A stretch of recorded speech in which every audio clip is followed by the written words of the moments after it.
días a todos. Bienvenidos a este House View local. Estamos con Martín Polo y hoy tenemos el debut de Justina Gedekian en nuestro House View. Así que bienvenida, Justina. Hola, Martín, ¿cómo andan? Hola, buenos días Nico, bienvenida Justina. Bueno, un gran debut seguramente. Así. Buenos días, muchas gracias. Bueno, Martíncho, tenemos bastantes novedades. Hubieron bastante data de los últimos meses de la actividad económica, del sector externo, datos de inflación que nos sorprendieron. Así que si te parece, podemos recorrer un poco toda esa info y nos vas contando qué esperamos para adelante también, ¿no? Y después vamos con Justi con la parte de mercado, si les parece bien. Dale, perfecto, Nico. Sí, como vos bien decís, cada 3 meses, siempre los marzo, junio, septiembre y diciembre de cada año son los meses más calentitos en cuanto a información. Un poco nos ayuda a nosotros parar la pelota, ver dónde estamos parados y sobre todo en un mercado en el cual sigue estando expectante con algunas noticias que son buenas, pero parecería ser que no le está alcanzando para que los activos tengan ese repunte deseado. Entonces, lo que voy a hacer es un poco repasar lo que venimos mostrando todos los meses un poco con un título más provocador, si querés el término, para que encuentre la presentación que no, perdón, que no.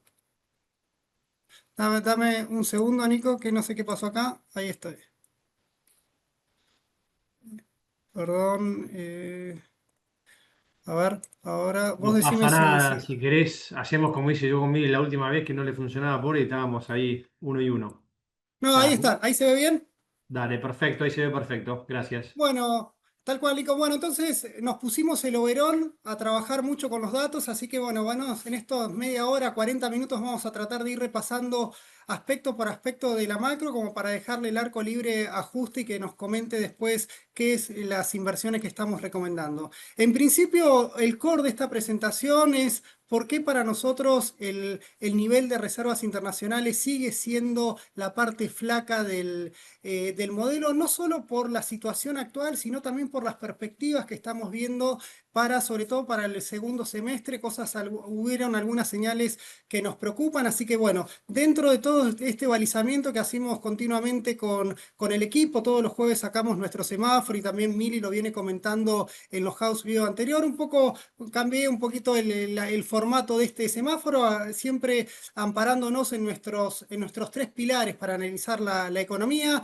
Por un lado, lo que viene siendo la parte verde de la economía o la parte positiva, que es el frente fiscal. Obviamente, en cada uno de estos aspectos, cada uno de estos pilares, hay algunas cuestiones más fuertes, más positivas, pero también dentro de ese aspecto hay algunas fragilidades que es la que vamos siguiendo. El resultado de los colores es por qué me termina siendo verde el frente fiscal. Bueno, básicamente tenemos algunas luces amarillas en cuanto a la recaudación, está viniendo un poquito más modesta el crecimiento. Es bueno el ajuste del gasto que está haciendo el gobierno y también sigue siendo positivo que se mantiene el superávit primario y por eso el resultado final del frente fiscal sigue siendo que le damos pulgar para arriba. La verdad, en eso estamos, si quieren, en la mayor fortaleza del frente fiscal. En el frente político acá la palabra político es medio engañosa, no lo estamos viendo desde el punto de vista de imagen del gobierno o de las perspectivas para las elecciones, sino cuáles creemos nosotros que son los drivers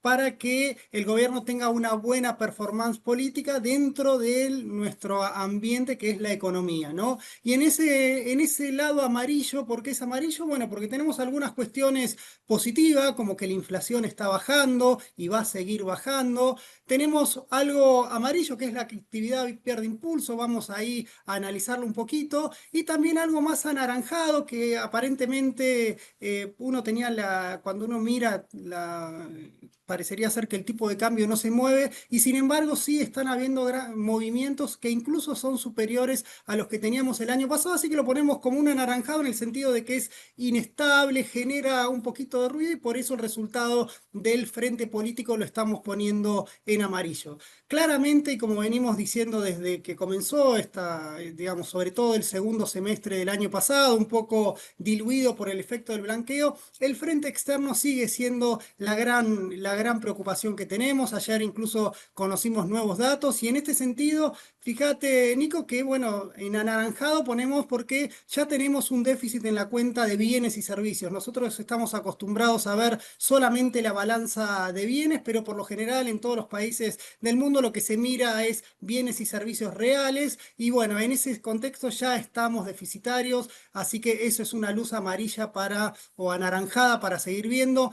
Tenemos un déficit en la cuenta corriente que está siendo mucho más profundo al estimado. Ayer salió el dato del primer trimestre, lo vamos a analizar un poquito, 5.000 millones de dólares de déficit, cuando el programa del fondo estimaba para todo este 2025 un déficit de apenas 2.700, así que bueno, evidentemente ahí hay un desorden en cuanto al escenario base que están manejando, y por otro lado ya es Vox Populi que las reservas netas siguen en terreno negativo y en esta nueva fase del programa tampoco están subiendo mucho más allá de estos incentivos que está teniendo el gobierno a la hora de colocar deuda. Entonces vamos rápidamente al ancla fiscal, simplemente algunos mensajes que queremos dejar. En principio, ¿qué está pasando en materia de las cuentas públicas? Recuerden, tuvimos un gran 2024 en materia de ajuste y lo que estábamos esperando para este 2025 no era que continúe el ajuste, sino que al menos se mantenga, ¿no? Y en ese sentido, acá tenemos que ver las dos variables. Por un lado es qué está pasando con los ingresos. Fíjense que en mayo ya lo hemos comentado, tuvimos una caída de los ingresos reales. Ahí básicamente nos jugó el impuesto a las ganancias que nos había favorecido en mayo del 2024, estamos comparando contra un mes exigente. Sin embargo, cuando sacamos ganancias, también podemos decir que la recaudación o los ingresos del Tesoro han estado aflojando, hay cierta fatiga. La buena noticia que tenemos de esto es que el gobierno a menos ingresos también profundiza el ajuste del gasto. Eso es otra buena noticia, por eso ahí lo marcamos como positivo. A menor dinamismo de los ingresos, también el gobierno responde con mayor ajuste del gasto. Y en este sentido, fíjense lo que está pasando en estos primeros 5 meses del año. Digamos, también algo para que sepamos, ¿no? No es que los ingresos del Tesoro no sintieron el impacto de la quita del impuesto país. Sí, lo sintieron. Fíjense que en los primeros 5 meses los ingresos del Tesoro en términos reales cayeron un 2,4%, en tanto que el gasto un poquito ahí aceleró. Me voy a sacar acá la pantalla que no me deja ver, pero fíjense que ahí dentro del gasto primario hay cosas que se mueven. Después le vamos a pasar la presentación para que no quiero perder mucho tiempo en el detalle, pero fíjense que hay partidas en las cuales, si las comparamos contra el 2023, se mantiene el gasto, pero en el margen están siendo un poco más dinámicas. ¿Cuáles son las que son más dinámicas? Bueno, las prestaciones sociales, ahí tenemos jubilaciones, tenemos las transferencias a provincias que empiezan a ganar un poquito de protagonismo, mientras que seguimos si quieren, el gasto motosierra, que es el gran perjudicado de todo esto, son los subsidios económicos, que ahí el gobierno no afloja en ningún momento esa motosierra, ¿no? En los primeros 5 meses de este año cayó un 51%, si lo comparamos contra los 5 meses del 2023, el ajuste llega al 67%, ¿no?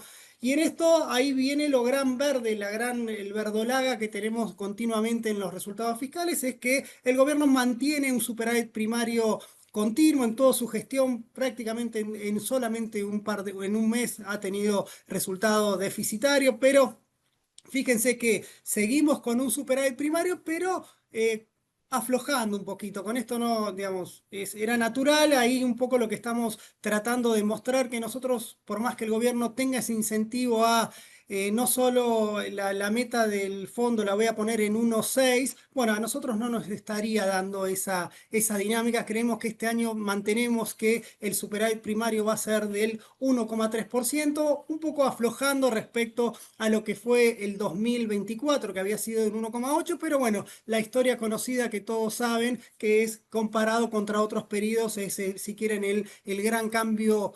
Ojalá que sea estructural, ¿no? Pero la gran disciplina del gobierno en materia fiscal. Y acá vienen algunas cuestiones, algunos mensajes que queremos dar en este sentido de Bueno, ahora se viene el año de la motosierra. Acá está un poco, si quieren, las bondades del ajuste que está haciendo el gobierno este año, ¿no? Fíjense que los ingresos en lo que va del año, si lo medimos en relación al producto, cayeron medio punto porcentual. Por eso insisto, no es que el impuesto país ya está y no nos importó, ¿no?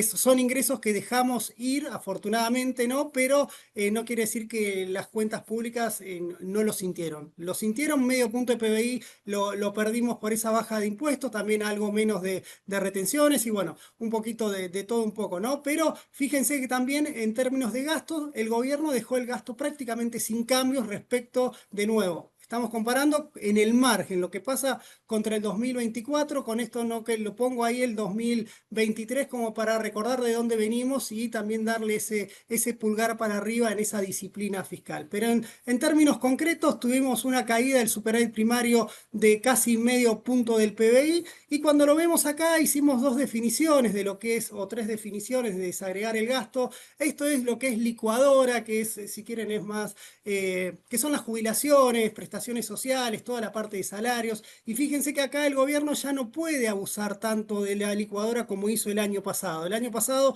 lo bajó un punto del PBI, bueno, ahora le está subiendo, es el hecho de que las jubilaciones empiecen a ganarle a la inflación, bueno, esto hace que en términos de PBI el gasto esté aumentando un poquito. Sin embargo, acá la buena noticia es que el gobierno el año pasado en motosierra, que en motosierra ahí incluimos los subsidios, las transferencias a provincias, la obra pública, todo donde ahí el gobierno maneja un poco más el joystick, siguió ajustando. Fíjense, el año pasado ajustó también un punto y en los primeros 5 meses de este año lo ajustó otros 0,3 puntos del PBI. Fue básicamente eso lo que me compensó la suba del gasto de licuadora y un poco más acá la asignación universal por hijo y otros ingresos y otros gastos que hace el gobierno que acá está un poco también el manejo de la calle, ¿no? En cuanto a los subsidios sociales, el gobierno ahí, esa ortodoxia un poco es más pragmático que ortodoxo y en ese sentido así lo muestran los datos con una leve suba en cuanto al gasto.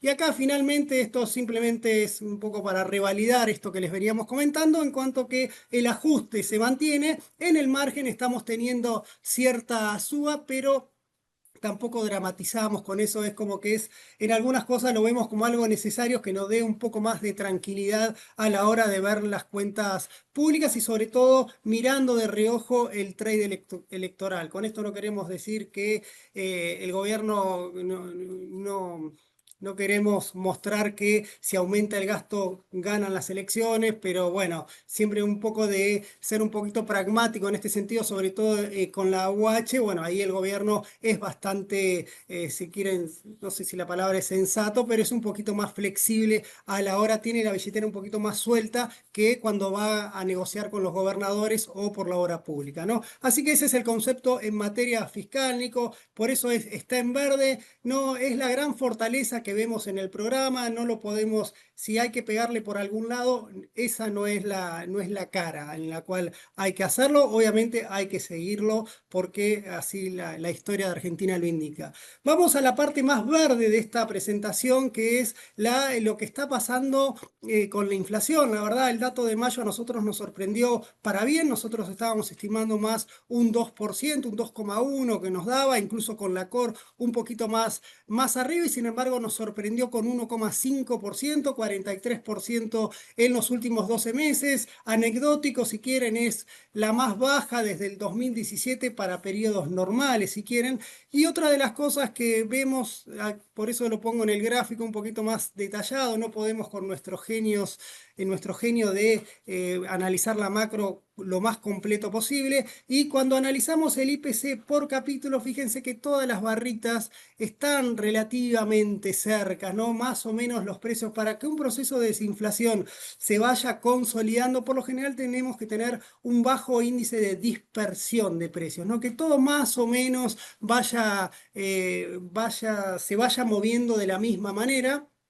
Obviamente hay vaivenes, hay diferencias, pero fíjense que no tenemos precios que suben al 10% y otros que caen al 2%, al menos en términos generales, ¿no? Eso es otra fortaleza que le da a la desinflación, es como que hay mucha más estabilidad de precios y a nivel sectorial, ¿no? Obviamente mensualmente cada uno tiene sus diferencias y cuando queremos ver esto, cómo fue mayo respecto a lo que nosotros veníamos comentando, recordemos que nosotros teníamos ahí un punto, éramos más partidarios que la inflación tenía una inercia que le costaba bajar y llegar a ese objetivo del 1% que deseaba el gobierno. Y en este sentido, los datos del IPC nacional de mayo, bueno, nos muestran cómo venían los 4 primeros meses, una inflación que viajaba al 2,8%, ayudó, bueno, como les acabo de decir, un 1,5%. La baja fue en bienes de un 2,5 a un 0,9, pero también la vemos en servicios del 3,5 al 2,7. Ese, si quieren, es las grandes desagregaciones o el gran,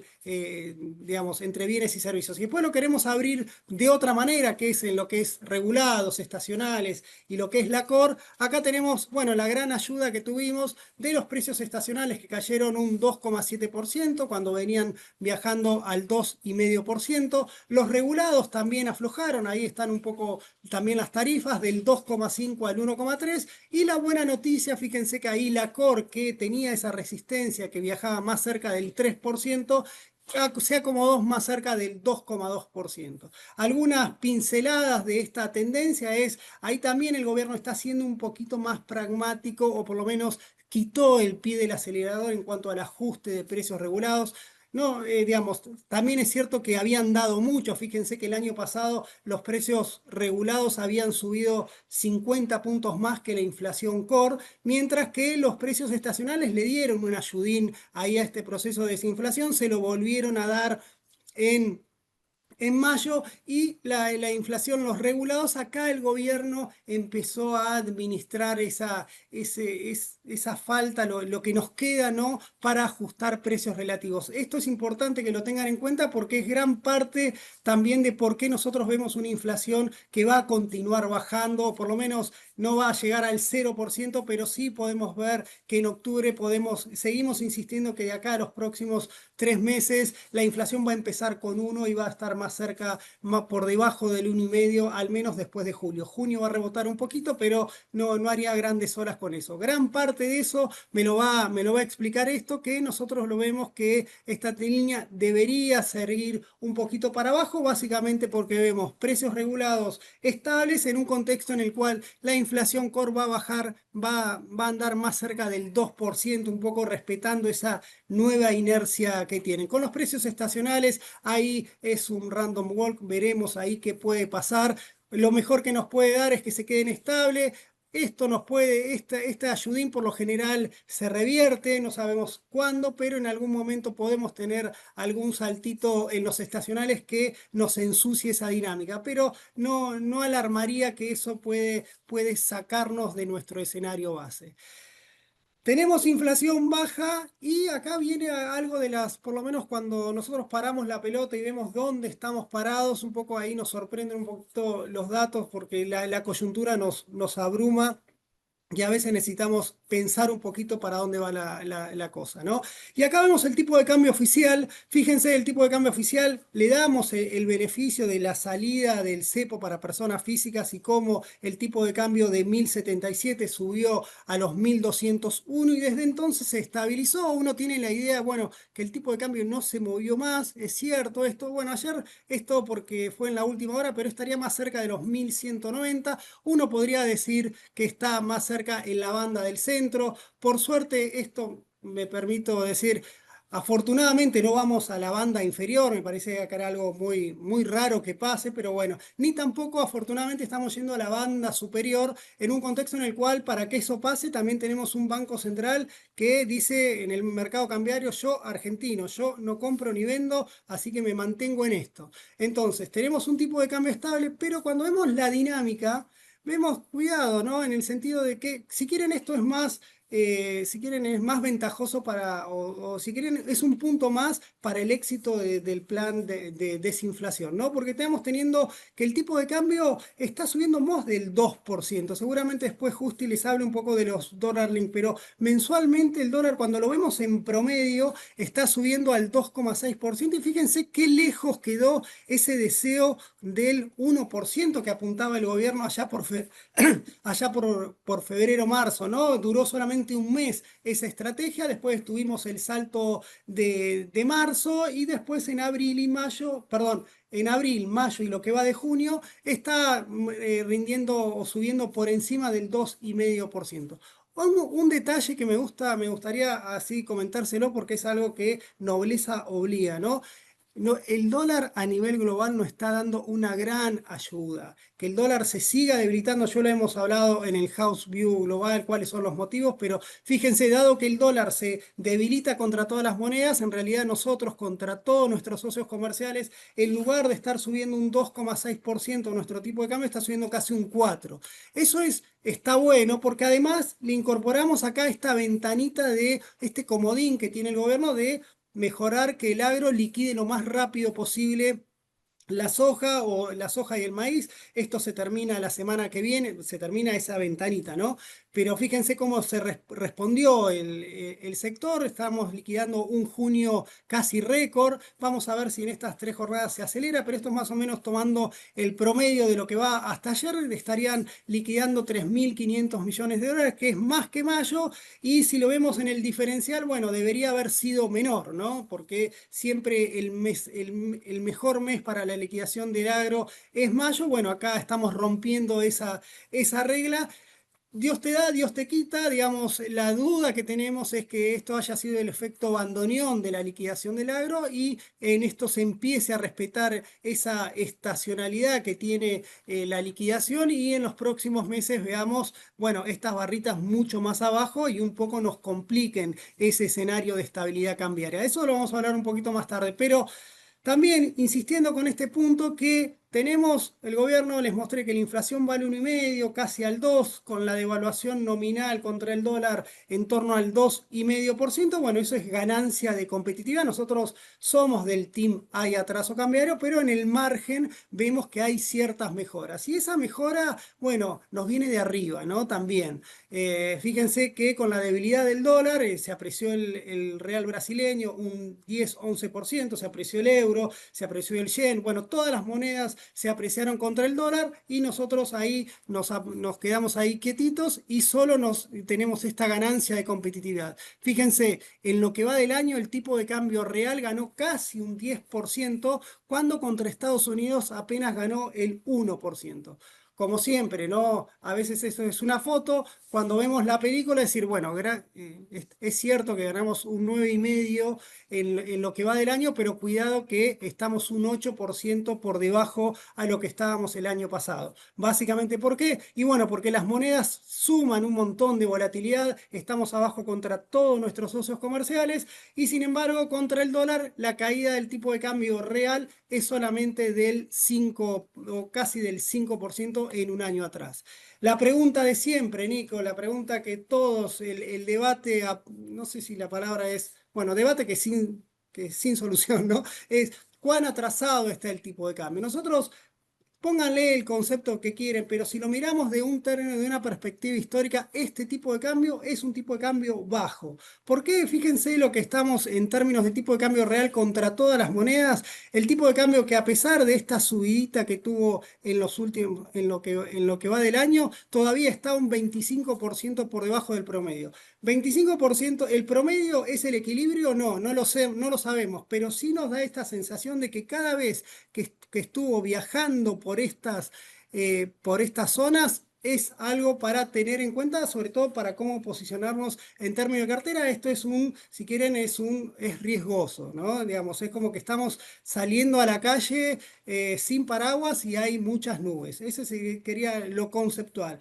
Y por otro lado, ¿cómo podemos compensar nosotros un nivel un tipo de cambio no competitivo por términos competitivos y bueno, si nos acompaña el mundo en materia de nuestros commodities, ¿no? Nosotros, nuestra canasta exportadora es del 40% es commodities, así que mirar el índice de precios de materias primas deflactado por los precios mayoristas de Estados Unidos es otro indicador. Y acá también no estamos ligando, estamos teniendo ahí un precio de materias primas que está entre los niveles más bajos de la última década, ¿no? Esto a mí cuando lo armé ayer me llamó un poco la atención, estamos un 11% abajo del promedio y bueno, son cosas que no nos ayudan. Cerramos esa parte buena y acá empezamos, Nico, a ver la parte un poquito más agria de esta presentación, que es, por ahora no es agria porque todavía la economía sigue creciendo. Acá simplemente lo que marcamos es que cuando miramos el margen vemos que la economía va aflojando en ese impulso.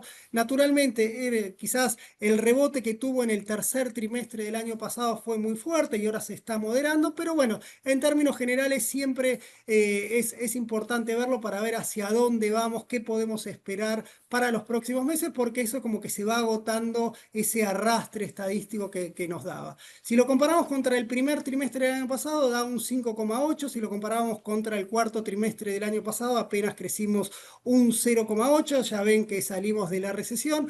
Hemos hablado mucho de qué sectores están traccionando el nivel de actividad, eso se llama analizar el PBI por el lado de la oferta, sabemos agroenergía, bueno, sector financiero, lo archiconocido, y después teníamos los perdedores, construcción, industria, comercio, bueno, todo lo que ya hemos visto. Pero acá le hacemos el enfoque desde el lado de la demanda. ¿Por qué queremos ver esto, Nico? Básicamente porque queremos ver algo que el mercado se empieza a preguntar, habiendo sido exitoso el plan de estabilización, nosotros ahora queremos ver cuál va a ser el plan de crecimiento, cuál va a ser el ciclo de crecimiento de Argentina para los próximos años. Y en ese sentido siempre la literatura marca, y bueno, tenés que invertir mucho y exportar mucho. Bueno, y hay algo de esto que hay luces un poquito amarillas, ¿no? En este sentido, las exportaciones en el primer trimestre anduvieron flojas, un 1,5%. La inversión creció, fue un buen indicador, creció al 10%, pero vamos a la parte izquierda del gráfico. Bueno, fíjense las importaciones en términos reales, ¿no? Un 18% respecto al cuarto trimestre del año pasado y un 43% respecto al primer trimestre del año pasado. Fíjense, 43 de IMPO contra 7 de Expo, primer trimestre. Son señales para tener en cuenta. Es como que este es un modelo de crecimiento en el cual más intensivo en importaciones. Acá lo pueden ver más para no, viste, que las fotos no nos engañen. Y bueno, fíjense, acá hay rebote, fíjense, la economía desacelera, las importaciones aceleran. ¿Por qué cae la economía? ¿Por qué desacelera la economía? Bueno, sectores que las exportaciones que antes me aportaban al crecimiento, ahora me restan. La inversión sigue siendo, como les dijo, lo destaco, es un buen crecimiento de las importaciones, pero aflojando en el margen. El gasto público, acá le damos el pulgar para arriba, no es el sector público el que tracciona la economía, pero también estamos viendo cierta desaceleración en el consumo de las familias. Me voy a centrar un poquito en la inversión porque ponemos tanto énfasis en la parte de la sustentabilidad. Bueno, porque este grado de inversión, este repunte de la inversión es mucho más intensiva en importaciones que en equipo nacional o en construcción. Recuerden que la inversión es construcción, maquinaria de equipo nacional y maquinaria de equipo importado. Bueno, lo que está traccionando más, ese 10% que creció en el primer trimestre, bueno, fue maquinaria de equipo importado, que ya es el 40% de la inversión. Fíjense que el promedio estaba más cerca de un 30%, ¿no? ¿Quieren verlo de otra manera? La inversión todavía sigue estando floja en relación al producto. Invertimos solamente el 20% de lo que producimos. No hay un cambio estructural acá por ahora de Argentina y también estamos viendo que la participación de las importaciones en el PBI está en niveles muy altos. Y es cierto que está bueno que se importe maquinaria, eso si quieren es crecimiento futuro, por así decirlo, pero cuidado que no nos embarquemos no miremos el resto de las importaciones también están creciendo y también están en niveles en niveles récord, ¿no? Y entonces acá viene un poquito la pregunta de decir, ¿cómo vamos a financiar este crecimiento? Lo que quiero decir, Nico, con esto es que para seguir creciendo somos intensivos en importación, necesitamos seguir importando y por eso necesitamos tener los dólares para eso. Entonces, eso es un poquito el punto que voy a analizar un poco cuando vea también la parte del sector externo, que está ahí un poquito la madre del borrego en cuanto a esa debilidad. Paso rápido lo de mercado laboral, simplemente para acá decir que a nosotros no nos preocupa esta suba en la tasa de desocupación de este 7,9. Hubo un poquito de ruido de eso, no lo vemos como una tendencia, vemos más que nada que es una cuestión más estadística. Lo que nos importa ver acá es cómo viene creciendo el empleo pleno, y el empleo pleno en el primer trimestre siguió creciendo por primera vez desde el cuarto trimestre de 2023, así que no haría grandes olas con la tasa de desocupación. El mercado laboral, obviamente hay heterogeneidades, pero es cierto que todavía no es un tema de preocupación, no es algo que lo pongamos en las dudas de cara al panorama electoral, que es para esto que lo estamos usando. Vamos sí acá a la parte, ahora sí vamos a ver a la parte agria de esta presentación, y es algo que podemos decir, les avisamos, ¿no? Esta es la tendencia que están teniendo. Acá vamos a lo que miramos todos los meses, el saldo comercial como si fuese la única cuenta externa que existe. Bueno, tengo una mala noticia, tengo una buena y una mala, que es, bueno, Argentina mantiene un superávit comercial, todos los meses está haciendo un superávit comercial de bienes en mayo de 2.607, pero sigue siendo un poco amarrete para lo que tiene que ser, sobre todo para lo que era el año pasado. Fíjense, las exportaciones caen al 8%, las importaciones, esto es en valores, al 30%. Obviamente los precios nos están ayudando a favor de en cuanto a las... en cuanto a las importaciones, también nos golpean un poco a las expo, pero en términos general, el que más sufre la caída de precios son las importaciones. Así que ahí le tenemos que dar unas gracias al contexto global. Lo miramos en cantidades y ahí es un poco lo que les mostré cuando mirábamos la actividad, ¿no? En los primeros 5 meses del año, las exportaciones muy amarretas, un 3,4% contra un 44% que subieron las importaciones totales. La parte buena acá no tenemos un derrumbe del superávit comercial porque hay derrumbe de las exportaciones, en cantidades siguen traccionando bien, la balanza energética nos sigue aportando buenas noticias, pero bueno, tenemos, de nuevo, es cierto que importamos muchos bienes de capital, pero cuidado, no nos engañemos, que también están subiendo todas las importaciones están lanzadas. Si quieren acá, la buena noticia es que los bienes intermedios, que son prácticamente un tercio de las importaciones, no están siendo tan dinámicas y importamos más bienes de capital. Pero el concepto conceptualmente es lo mismo, ¿no? Y fíjense, nosotros venimos insistiendo, nos generaba duda un poco las perspectivas que tenía el mercado en cuanto al saldo de la balanza comercial para este año, un poco que nos enamoramos de lo que estaba pasando el año pasado, que teníamos un superávit comercial récord, y eso lo hemos destacado, es decir, ¿por qué habíamos logrado ese salto en el superávit comercial? Bueno, fue un poco del saldo comercial energético que mejoró, otra poco porque mejoró el agro, porque venía de una sequía, y otro poco porque la recesión nos provocaba que con caída de la producción industrial, obviamente se importan menos insumos y eso nos achicaba el déficit comercial. Bueno, todas estas cosas se rompen, salvo el sector energético. El resto, fíjense, el agro nos aporta incluso un poquito más. Energía, prácticamente lo mismo, hubiésemos esperado un poquito más, pero la verdad seguimos teniendo un superávit en la balanza comercial energética. Sin embargo, acá tenemos, bueno, el cuco, ¿no? El cuco del saldo comercial industrial, que casi 20.000 millones de dólares. Para que no nos corran si en el 2020 comparamos contra el 2024, bueno, lo llevamos al 2022 para ver cómo había sido esto y fíjense la tendencia, ¿no? Mejoramos casi 5.000 millones en energía, prácticamente compensó la pérdida del saldo del agro, en tanto que el saldo de la industria viene cayendo, ¿no? Y ahí incluso no nos ayudan ni siquiera ahí están las mineras también, así que también otra cosa como para sacarle la espuma a las exportaciones mineras. Van a venir, pero falta mucho. Vamos a ver cuántas canas tengo cuando llegan las exportaciones mineras. Pero en ese sentido, fíjense, Nico, lo muestro acá en el gráfico, que llegar a este 7.000 como fue en el 2022, bueno, tendríamos que tener 7 meses del año que quedan muy positivos, cosa que nosotros no lo vemos tanto por las dinámicas que les acabo de mostrar. Por eso nosotros somos un poquito más modestos. Y acá viene el gran problema que tenemos. Esto es más conceptual, es más de balance de pagos. Y fíjense, esto está calentito, recién salido del horno. Ayer tuvimos el saldo de la cuenta corriente, que como les digo siempre y tratamos de educar siempre, es el saldo de la balanza de bienes, el saldo de la balanza de servicios, los pagos de intereses y las utilidades de las empresas. Es muy lindo tener inversión extranjera directa. Recuerden que después eso paga renta y nos genera, al menos de la arriba de la línea, mayor salida. Después, obviamente, si se reinvierte, tenemos esa entrada. Pero lo que me quería concentrar acá es, bueno, 5.000 millones de dólares de déficit, ¿no? El fondo, les digo, para todo el año esperaba solamente 2.700. Acá hay un pifie en cuanto a la dinámica.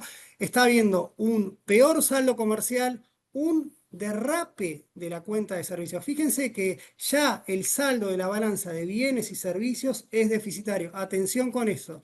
En tema de rentas no tenemos ahí mucha, la verdad, ahí un país que prácticamente sigue pagando lo mismo de intereses, al menos de vengados. Y en cuanto a las utilidades, un poquito nos hicieron precio básicamente porque el año pasado las utilidades del sector financiero habían sido muy altas en ese contexto de las ganancias por la devaluación. ¿No les preocupa el saldo en la cuenta corriente? Bueno, vamos a verlo histórica. ¿Qué nos dice la historia? ¿No? A ver, nos alcanza. Fíjense que acá tenemos un saldo muy deficitario, un saldo entre los más altos del déficit en la cuenta corriente. Tiene su estacionalidad también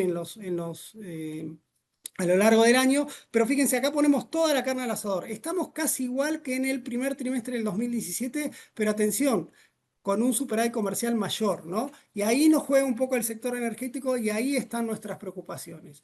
Entonces, si no tenemos un déficit, si tenemos un déficit en cuenta corriente creciente y no tenemos reservas, bueno, acá se viene la gran pregunta para el mercado, y ya con esto voy terminando, Nico, no se asusten, pero que es, bueno, todo bien con tener un déficit en la cuenta corriente, todo bien en no querer acumular reservas. Lo que vas a tener que lograr es lograr financiamiento externo. Vas a tener que tener una cuenta financiera que te aporte los dólares que te faltan para compensar la cuenta corriente o usar un poco de reservas internacionales. Fíjate ya lo que pasó en el segundo trimestre. Nosotros estimamos que la cuenta corriente del segundo trimestre, esto es una estimación, es un ejercicio, tampoco lo sacralicen, es más conceptual. Lo que sí sabemos que en el segundo trimestre nos entró la plata del fondo, casi los 12.000, nos entró plata de los ripos, es decir, por eso vamos a ver que este segundo trimestre las reservas brutas subieron 16.000 millones de dólares, más o menos lo que nos está cerrando.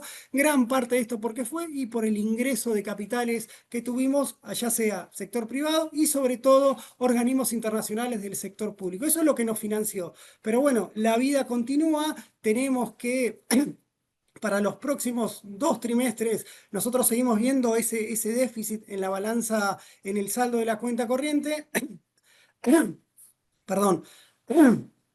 Para este escenario, como el gobierno no puede usar no puede usar reservas o incluso las tendría que aumentar, este es un ejercicio de base, ¿no? Es decir, bueno, tenemos que lograr que el gobierno y el sector privado salgan a financiarse con más agresividad, si quieren, al mercado, tienen que financiarse más, ¿no? O tienen que repatriar capitales o tienen que aumentar la deuda. Ahí está un poco la madre del borrego. Y si no ajusta por esto, están las dudas sobre el tipo de cambio, ¿no? Entonces, por eso nosotros creemos que en el cuarto trimestre de este año algo va a haber que hacer con esa dinámica del tipo de cambio, porque si no, las cuentas no nos cierran, o por lo menos no a lo que debería ser. Una buena noticia para no ser tan, Martín, no sé, ¿querés tomar un tan poquito de duro. agua? Y te hago una pregunta mientras Dale. ahí, mirando, vos mostrabas recién el resultado del primer trimestre con una caída importante en la parte de cuenta corriente. Esto entiendo yo también, y para ponerlo en perspectiva, fue un poco exacerbado por el cambio de política que el gobierno iba a salir del crawling, iba a levantar el cepo con el acuerdo con el fondo y demás. El mes de marzo fue bastante fuerte la venta de reservas que hizo el Banco Central, si no me equivoco, la última quincena. muchas empresas venían demorando el pago de las importaciones porque el tipo de cambio estaba bien estable y antes de fines de marzo y la primera semana de abril hubo una liquidación bastante importante, de hecho las reservas cayeron bastante fuerte. Posiblemente haya habido cierto ruido o cierta exacerbación, digamos, por decirlo de alguna manera, de los números en el primer trimestre.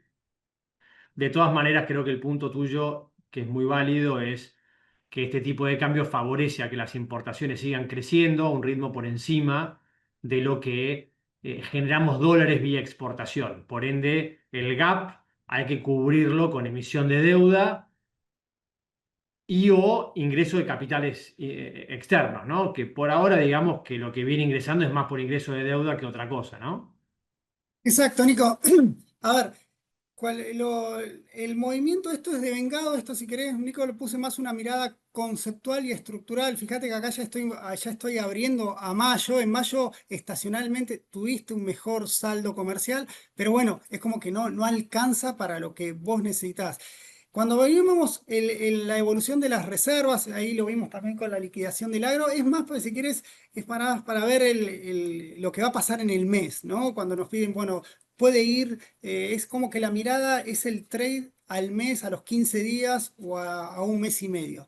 Entonces acá lo que estoy tratando de lograr es tengamos una visión más amplia porque cuando a veces que se dan esos desequilibrios, no puedo decir en qué momento se van a dar. Sí estamos notando acá nosotros algunas luces anaranjadas en cuanto a que, fíjate que tenemos reservas, bueno, incluso... Olvidémonos de la meta, ya me importa poco la meta con el fondo, porque no la van a cumplir y no creo que eso el Fondo Monetario le retire le cobre toda la plata, ¿no? Eso no lo veo, lo veo como un error, si quieren, como un error de estimación, digamos. Es difícil para Argentina acumular reservas internacionales en este programa, digamos. Es difícil, no digo que sea imposible.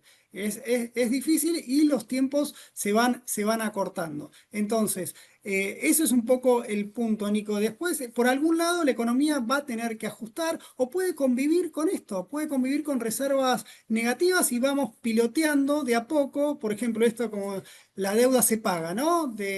Ya está la plata para que nadie dude de que hay voluntad, no solo hay voluntad de pago, sino que la plata está para pagar los vencimientos de los globales de julio. Así que por ese lado va. Lo que pasa es que, bueno, cada vez que se acerquen los vencimientos, el mercado va a estar con dudas. Bueno, otra vez un ripo, un puentecito de cómo nos vamos a sacar. Entonces, cuando nosotros nos preguntan por qué el riesgo país no, digamos, sigue lateralizando, por lo menos por qué no fue a los 400, hay muchas cosas ahí para comentar. Puede ser el riesgo político, que vaya a saber uno cuántos, digamos, hay riesgo político seguramente, hay voluntad de pago, sí, me lo hace bajar, pero hay dificultades en encontrar los dólares, ¿no? Entonces ese es un poco Y el Martín, punto. te Sí. agrego algo que de alguna manera el gobierno eligió eh, atacar la desinflación y en este marco, digamos, de que le da o privilegia la desinflación es que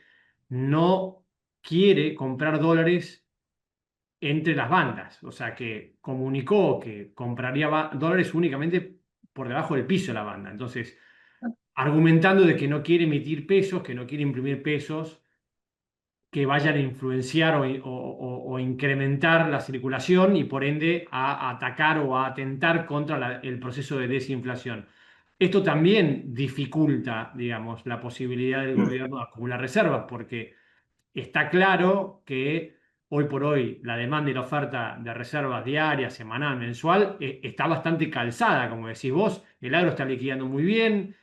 Mayo fue muy bueno, abril fue bueno, junio va a ser muy bueno y hay que ver cómo sigue, porque para adelante esta liquidación del agro, que es lo que nos genera un diferencial importante, no vamos a tenerlo probablemente el segundo semestre o va a estar más atenuado, digamos. Hoy está mucho más repartido en el año, pero va a estar más atenuado esos picos. Pero si el gobierno decide seguir sin intervenir, esto obviamente dificulta la acumulación.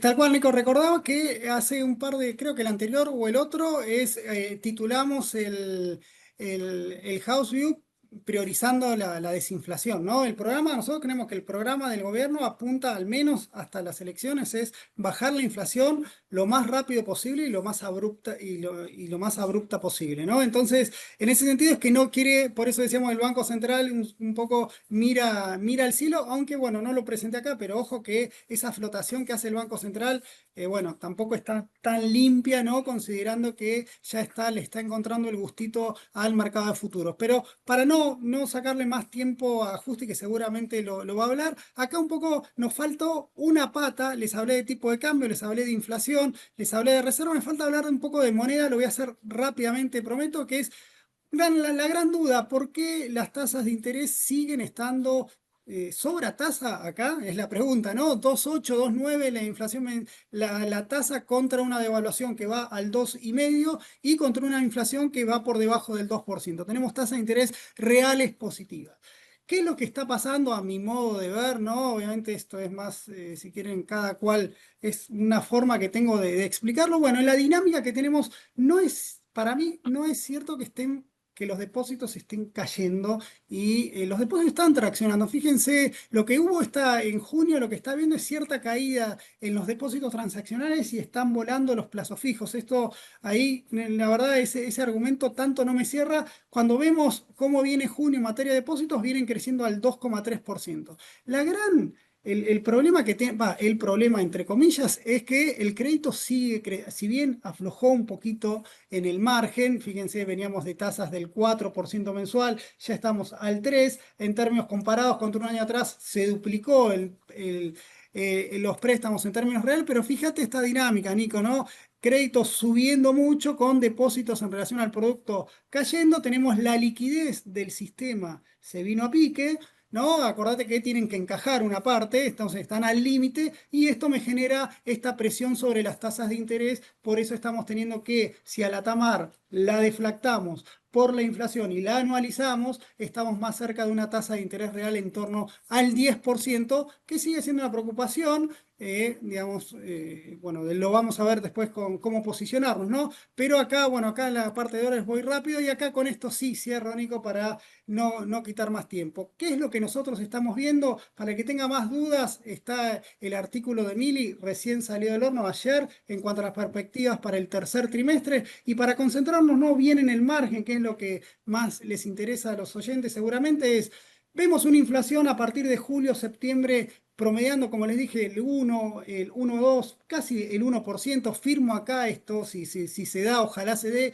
El tipo de cambio no lo vemos haciendo grandes olas. Obviamente, cuando entremos en el panorama electoral va a empezar a ganar un poco se va a calentar un poquito más el mercado, ya sabemos, menor liquidación del agro, vamos a ver cómo traccionan las importaciones y en ese contexto todavía vemos a la tasa TAMAR todavía ganándole todo al tipo de cambio y a la inflación, por eso seguramente después viene la recomendación de justicia para, si quieren, ya para el próximo House View vemos lo que puede pasar ya de cara a un año, ¿no? En el cual nosotros vemos un cuarto trimestre en el cual algo va a tener que pasar, ¿no? Bueno, bárbaro, gracias Martín. Vamos rápido con Justi, así le dejamos tiempo, pobre, que si no le estamos apretando el horario. Vale, bueno, gracias Nico y Martín. Bueno, voy a empezar compartiendo pantalla.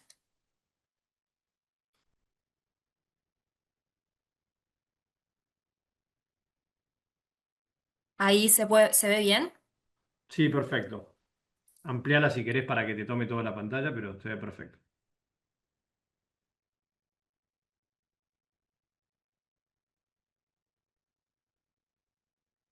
Perdón, ¿se ve la parte de arriba Sí, o perfecto, se ve todo bárbaro, gracias. se ve bien?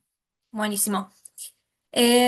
Bueno, muy buen día a todos. Voy a pasar a comentar brevemente cómo anduvieron los mercados, para luego pasar a lo que más nos interesa, que son las estrategias que estamos viendo más convenientes desde Cohen. Sobre todo dónde pararnos en la curva en pesos con esta volatilidad en las tasas que estuvimos viendo en los últimos días. Bueno, primero creo que es importante comentar acerca de la licitación de ayer, que dejó bastante que desear, en la que el Tesoro logró un rollover de casi el 60% de sus vencimientos y así en junio el rollover fue del 84%. Incluso el Tesoro tuvo que pagar mayor tasa, sobre todo en el tramo corto, con tasas que llegaron casi al 2,9% de tasa efectiva mensual. Y esto es claramente reflejo de las tensiones de liquidez que siguen poniendo presión al alza a las tasas, sumado a que el desarme de las LEFI también podría estar incidiendo en las tasas que convalida el Tesoro.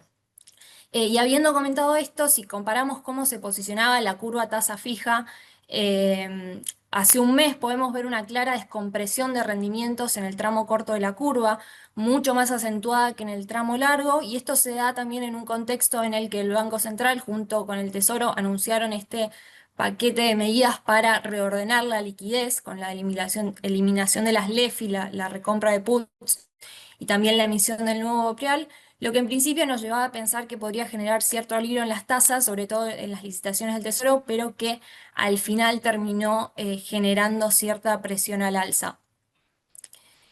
Em, bueno, y dicho esto, ¿cómo nos posicionamos en la curva de pesos? Así como la inflación desaceleró más rápido a lo esperado, la inflación break-even sigue reflejando un sendero de desinflación, con la inflación break-even entre junio y octubre en 1,6%, 1,7% entre noviembre y enero, 1,5% entre febrero y marzo y después desacelera hasta el 0,9% hacia octubre del 2026.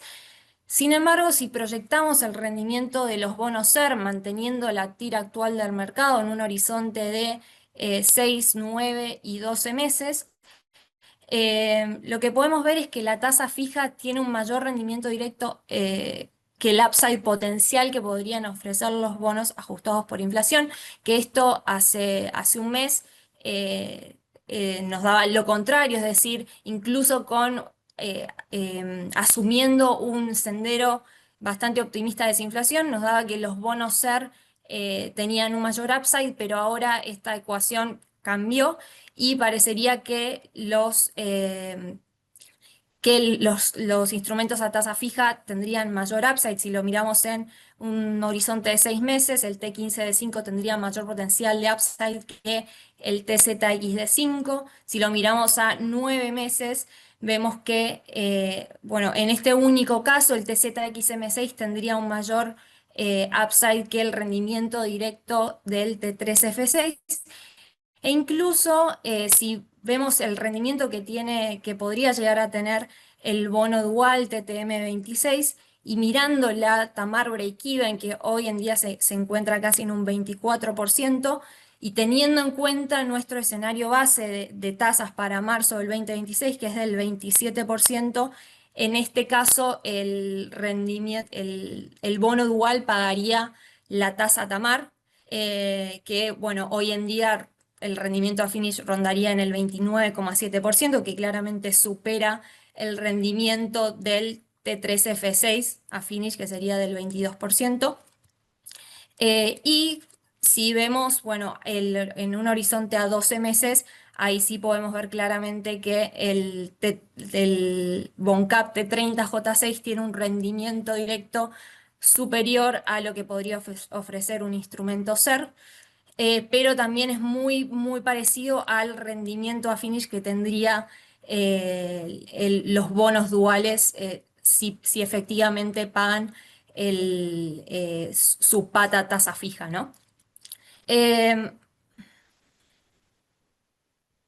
bueno, pasando a las estrategias de carry trade y sobre todo comentando sobre el Bonte 2030 que se licitó hace unas semanas, si lo evaluamos a la fecha de put de mayo del 2027, la TNA actual, a la TNA actual, que es del 26%, implica un rendimiento en dólares del 1,8%, incluso si el tipo de cambio se ubica en el techo de la banda, y si lo evaluamos a finish, a la TNA actual, que es de casi el 27%, implicaría un rendimiento en dólares del 8,3%, incluso si el tipo de cambio se ubica en el techo de la banda.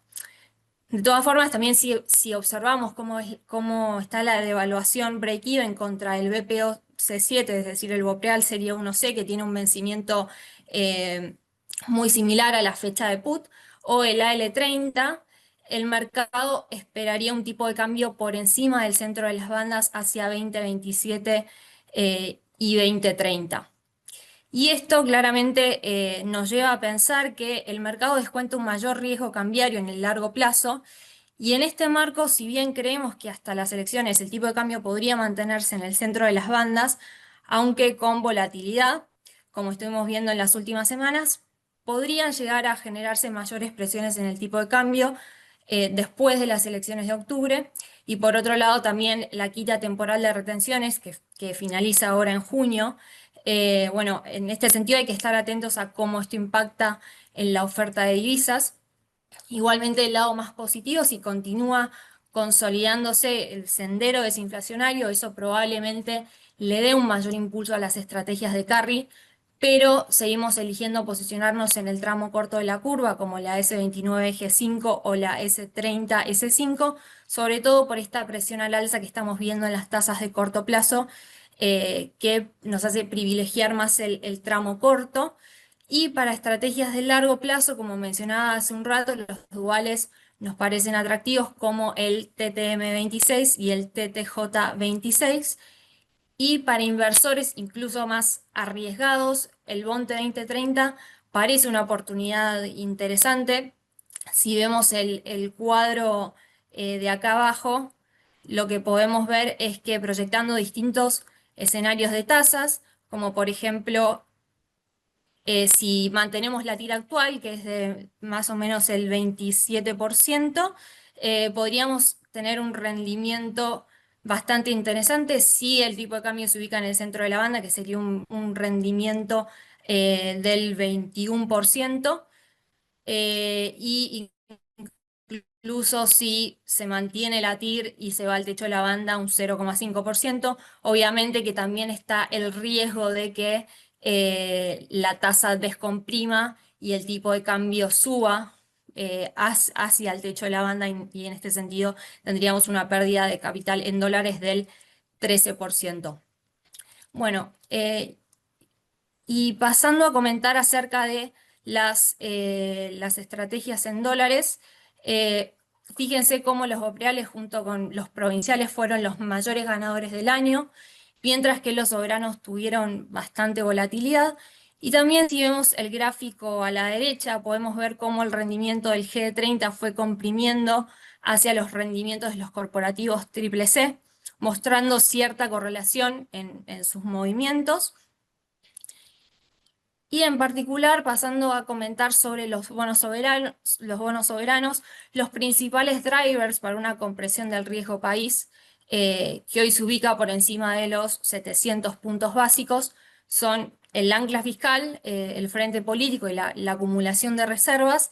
Y en cuanto al frente fiscal, que bueno, Martín igual ya estuvo comentando más en detalle, a priori no nos preocuparía porque el gobierno parecería seguir consolidando el superávit primario en financiero.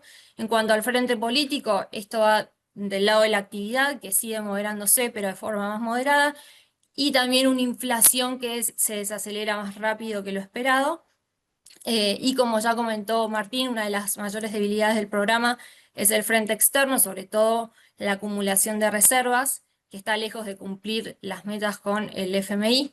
Y el gobierno parecería priorizar la desinflación por sobre la acumulación de reservas, con su decisión de no intervenir en el centro de las bandas, que es un objetivo que parecería estar cumpliendo.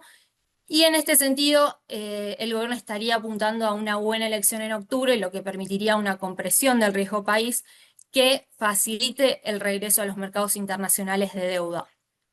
Mientras tanto, estaría demostrando sus esfuerzos para la acumulación de reservas vía colocaciones de bonte, aunque lo hizo a tasas bastante elevadas, y no sé hasta qué punto eso podría ser una buena señal para el mercado.